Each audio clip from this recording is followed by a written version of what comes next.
gars yi gis ngeen maître Baboucar Cissé a expliqué et a lu la loi. Vous l'avez vu sur le papier qui a été diffusé. La loi dit que le procureur de la République financier doit faire une enquête préliminaire. Il n'aura pas le droit de dire tu viens, je donne au juge, le juge te met en prison. Il doit faire une enquête préliminaire par la gendarmerie, la digue et tous les organismes possibles. Ça durera ce que ça durera avec les avocats, avec Farba Ngom, avec tous les documents. Bon, ceci étant, je voudrais qu'on rigole un peu. Je voudrais vous faire rire un peu. Vous avez lu les journaux d'aujourd'hui. J'ai vu dans un journal d'aujourd'hui la photo d'une personne dont je ne cite pas le nom. Et on a mis qu'on lui impute 125 milliards. Vous l'avez vu dans un journal en première page. Vous êtes tous des journalistes, j'espère que vous l'avez regardé. Je pense que c'est l'Observateur. En première page, il y a une personnalité du monde des affaires au Sénégal dont on a mis la photo et on a mis que ce sont les 125 milliards. On l'accuse des 125 milliards jusqu'à ce que ça soit prouvé. Alors, est-ce qu'il s'agit donc des 125 milliards de Farba Ngom ou de lui? Vous voyez les fake news. Maintenant, les 125 milliards, c'était Farba Ngom. Maintenant, c'est M. Y. Et jusque-là, celui qui a écrit 125 milliards, ou d'où ça vient, ça n'a jamais été prouvé. Ni pour Farba Ngom, ni pour le nouveau. Vous voyez bien qu'on a parlé au Sénégal pour parler. Moi, j'ai lu aussi, dans un journal, sauf erreur de ma part, ça doit être l'Obs encore, une femme qui s'appelle Seck, une dame dont le nom de famille est Seck. Elle a écrit que M. Farba Ngom a reçu un chèque de 2 milliards et nangam nangam, après un chèque de 1 milliard nangam nangam, et un chèque de 300 millions. Le tout fait 3 milliards 600 millions à peu près. Ça, c'est plus détaillé. C'est possible que ce soit vrai.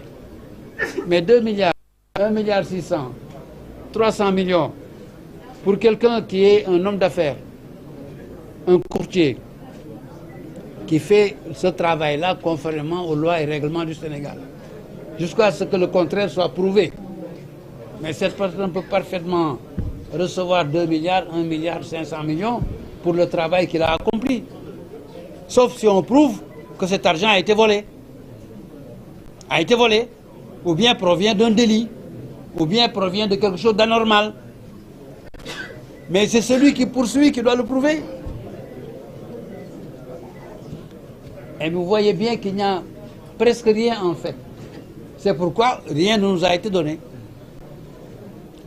Mais le jour que tout sera mis sur la table, nous tous, nous savons réfléchir. Hein?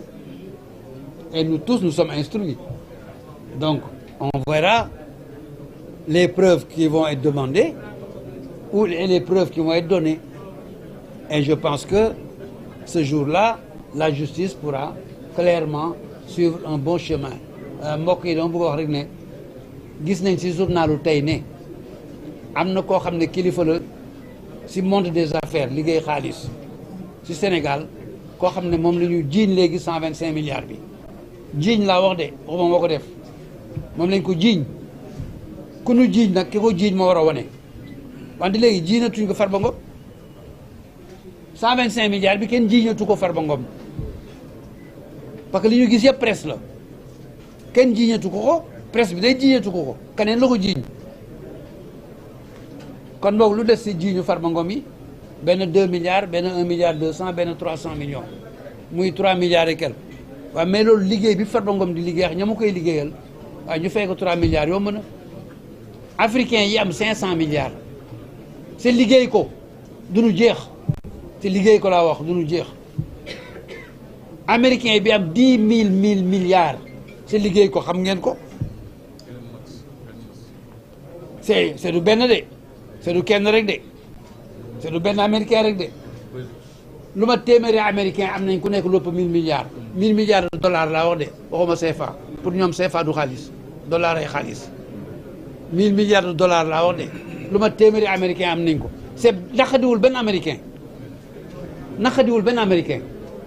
waaw ñun lu tax 3 milliards CFA kese nga xam ne du xaalis si Amérique du dara dañu naqadi xanaa bëgguñu tekki dara ëllëg waaye ngir yàlla nañ yéene suñuy njaboot ñu am dara parce que njaboot gu amul dara njaboot gu ñàkk rek a fi nekk ban tukki américain yi am alal nangul ko seen njaboot ñuy liggéey di am alal tey ñoo ñuy dimbali suñu dëkk di ñu lebal alal di ñu may alal ñu koy bàkkoo nag mais Amérique may nanu bàkkoo nañ ko jamono yi si journaux yi gis ngeen ko gis ngeen jamono yi ñu bàkkoo Amérique may nanu léegi nag homme politique ay wax avocat waxatul homme politique ay wax dégg ngeen li ma wax avocat waxatul homme politique ay wax bàkkoo nañu si jamono yi ne Amérique may nanu Amérique lebal nanu Amérique yi ñuy jox Amérique gënuy jox dañu nangu seen doom milliardaire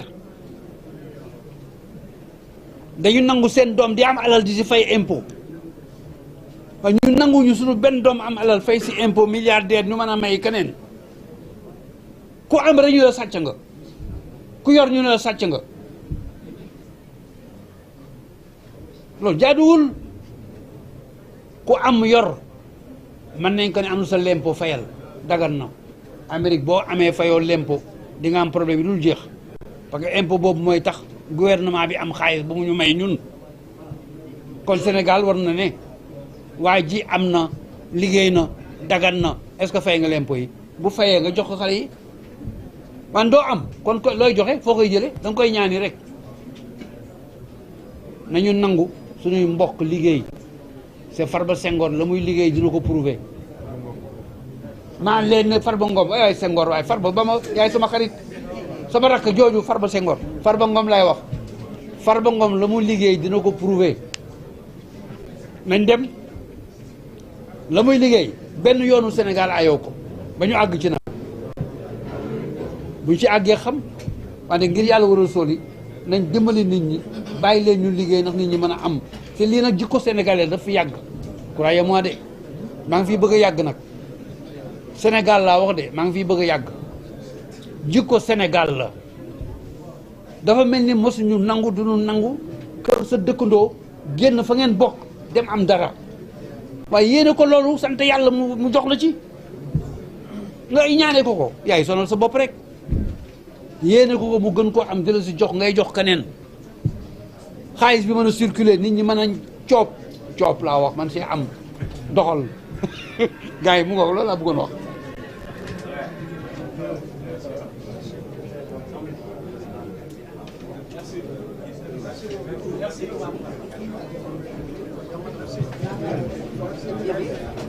ngoog boy na ngay am xay jox leen ci waaye ngeen di coob ñu sol nañu sonn nañu